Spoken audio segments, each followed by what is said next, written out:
discussion and strategy session called Developing a Political Fightback, Lessons from Harris and Ford. Harris to Ford, sorry, not Harrison Ford. That's Harrison Ford. So our first panelist is Michaela Murphy, who was a rank-and-file teacher and union activist during the Harris years in Ontario and is currently a member of ETFO.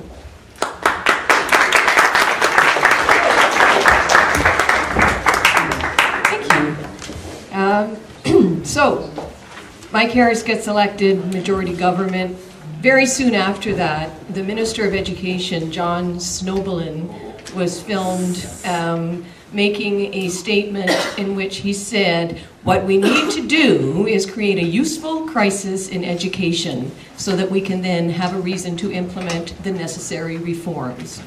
That was a symbol or a sign to the teachers of what we were in for. 1997, in the fall, not long after school started, John Snobelin introduced Bill 160, which was the Education Quality Improvement Act. The supposed purpose of the bill was to improve the quality of education in Ontario. How they planned to do that was for the province to take over the funding of education, in effect taking power away from the local school boards for any kind of decision making. It would also mean taking away the right, not really the right of collective bargaining, but it would certainly remove collective bargaining from local school boards and local teacher union affiliates. So it was basically going to take away a lot of the, he intended that it would take away a lot of the power of the teachers' unions. They wanted to create, it was all part of the common sense revolution, right? We're going to cut taxes, but that's not going to cause any problems because we can still find efficiencies. So the efficiencies, I want you to be thinking about Rob Ford while I'm talking, okay? I'm not going to draw direct parallels, but I think you can. The efficiencies included extending the school year, because that would be more efficient, extending the school day, cutting, hiring non-teachers, so replacing teachers with non-teachers for things like arts and phys ed, computers, library, shop, cutting teacher preparation time, because we all know that it's more efficient if teachers are actively engaged with their students more than they are preparing for the engagement of their students. So those kind of efficiencies is what they were advocating with Bill 160. The result of this was going to be cutting about 10,000 teaching jobs. It would have increased class size significantly. It would have, as I said before, removed qualified teachers from classrooms. And one of the other problems with the bill was it was huge. It was a really large bill. They were trying to restrict any kind of public consultation to somewhere between 3 and 4 weeks and then push it through. They were very vague about how they were actually going to implement all of these things. There was going to be this new funding formula, but it wasn't figured out what it was yet. Just trust us, pass the bill, and we'll deal with it after. We don't know what class sizes are going to be like. Don't worry about it. We'll deal with that in regulation. Now, if you know regulations, that means there's no debate in the legislature. The cabinet makes a decision, passes the regulation, and there we go. So teachers were very concerned. My concern as a teacher was not because somehow the teachers' union was going to lose members. My concern as a teacher was what it was going to mean in my classroom and what it was going to mean to the quality of education for my students. It was very clear to me that this was not going to improve the quality of education in any way. And it was very clear to many other teachers, the same thing. We were able to draw attention to the fact that Harris really wasn't looking to improve education, but was really looking to cut spending when somebody leaked to the media the performance contract for the Deputy Education Minister, Veronica Lacey. And in that performance contract, it showed that she was going to be rewarded if she could cut about $670 million from the education budget within the next fiscal year. So that was kind of one of the first indications to the public that the teachers were right when we were saying this is not about quality, this is about cutting spending. So there we were, you know, we were employed as teachers, we're employed by the school boards. Our collective agreements were with the school boards. If we wanted to go on strike, it had to be, for a legal strike to happen, it had to be something to do with our collective agreement. We had to be in negotiations, right? It's under the labor relations Well, we weren't under the Labor Relations Act yet. Harris did that for us.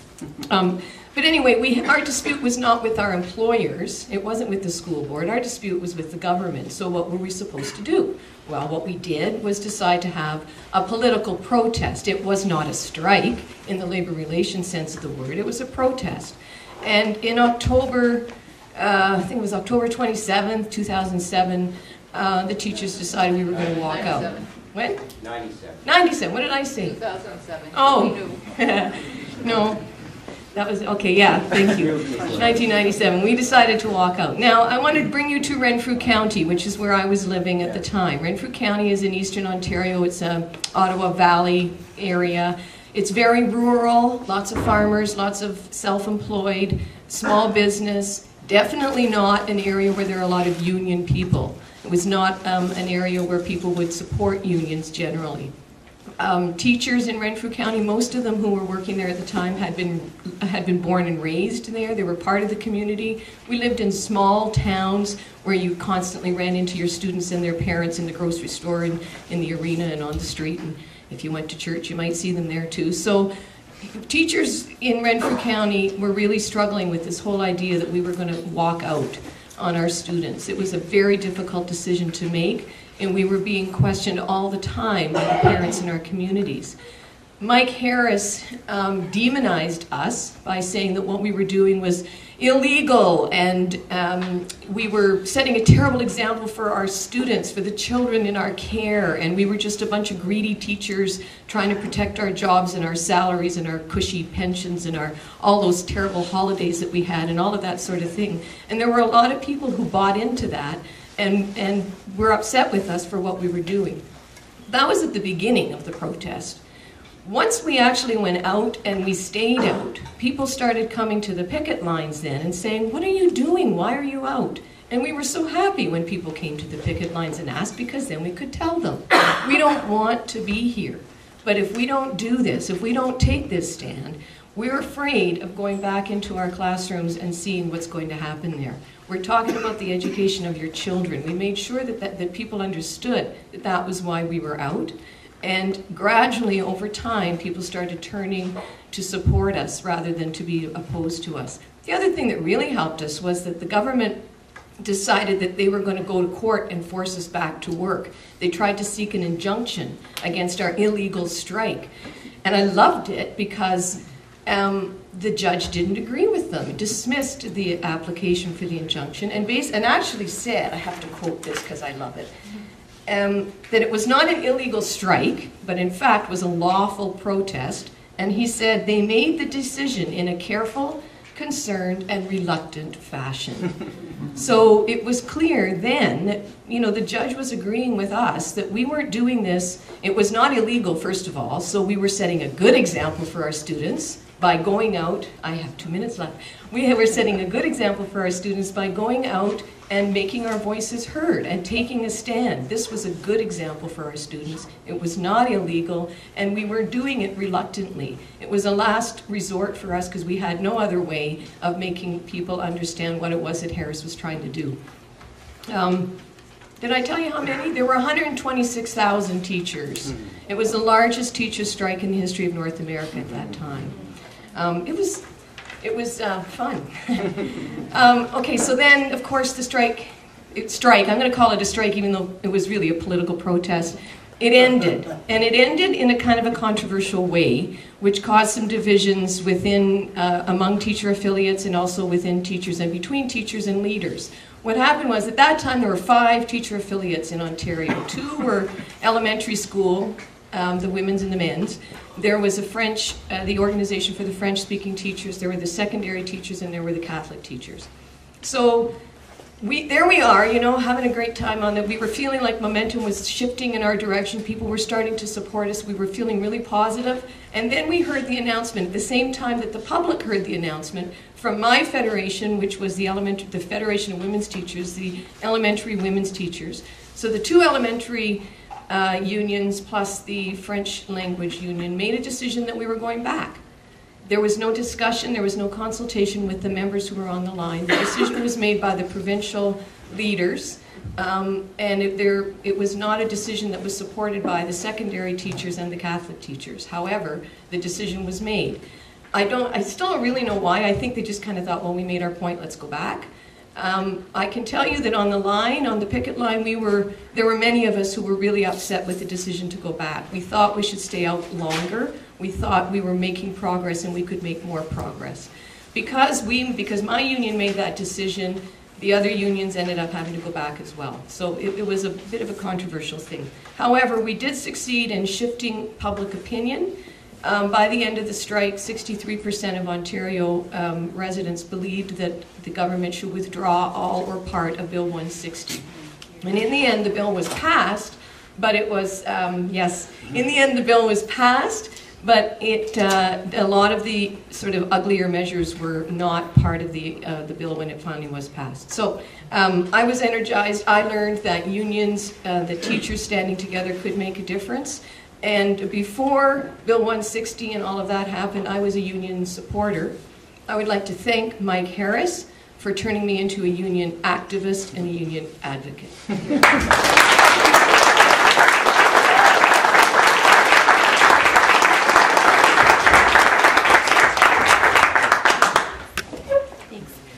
So the next speaker we're going to hear from is John Clark, who has been doing anti-poverty organizing since 1983. With the London Union of Unemployed Workers, and is an OCAP organizer since 1990. Thanks very much. So the period of Mike Harris that we should look at could be divided from our perspective into, I suppose, three phases. The first was one in which there was the beginnings of mobilization without a generalized movement, a common front of opposition. And then there was the period of the days of action, which were called off. And then finally we had the last phase in which people were taking up an ongoing but unequal struggle against the Harris regime. We need to look back on that period with some inspiration and with some level of criticism, because I think now we're facing a situation where the notion of a working class common front, of a union community common front, is again being posed by the situation, particularly by Rob Ford, but by the broader agenda of austerity that is emerging so clearly and obviously on an international basis. Ford has delivered his first round of cuts for particular reasons. The first phase was relatively not as devastating as what is intended, although there were some very vicious measures that have been taken already that are going before the council. But clearly, I don't need to elaborate on in any great detail. It is obvious that Ford is fronting an operation. I use the name Ford loosely. The operation that is being prepared against us is going to be very sweeping, very massive, is going to have a profound impact. If it succeeds, it will change the face of this city and have implications across the country on an enormous scale, in terms of public services and in terms of the workers who deliver those services. And so the question of building an effective resistance to Ford and the agenda of austerity that represents becomes, I think, for us a major question. It becomes a major question for the left. It becomes a major question for the Workers' Assembly. And the thing that I think, as the left, as the anti-capitalist left, that we need to guard against is the syndrome of reduced expectations. There has been this long history in the left. One could even trace roots of it going back to the CIO movement, where when the leaderships finally make a decision to do something, we're so grateful that our role consists of uncritically getting people on the buses and thinking that finally something is happening and isn't that wonderful. And I think that's a profound mistake. I think we need to pose questions about what we need to build, what this movement needs. I don't think, for example, we can look back on the days of action, although they seem a level of mobilization that is vast by comparison to what has emerged in any recent period. But I don't think we can look back on the days of action uncritically and believe that that is the model that we need to replicate. They were not as powerful as they were, as much as they involved such vast working class potential, they were not a movement that had a clear perspective of stopping the Harris regime.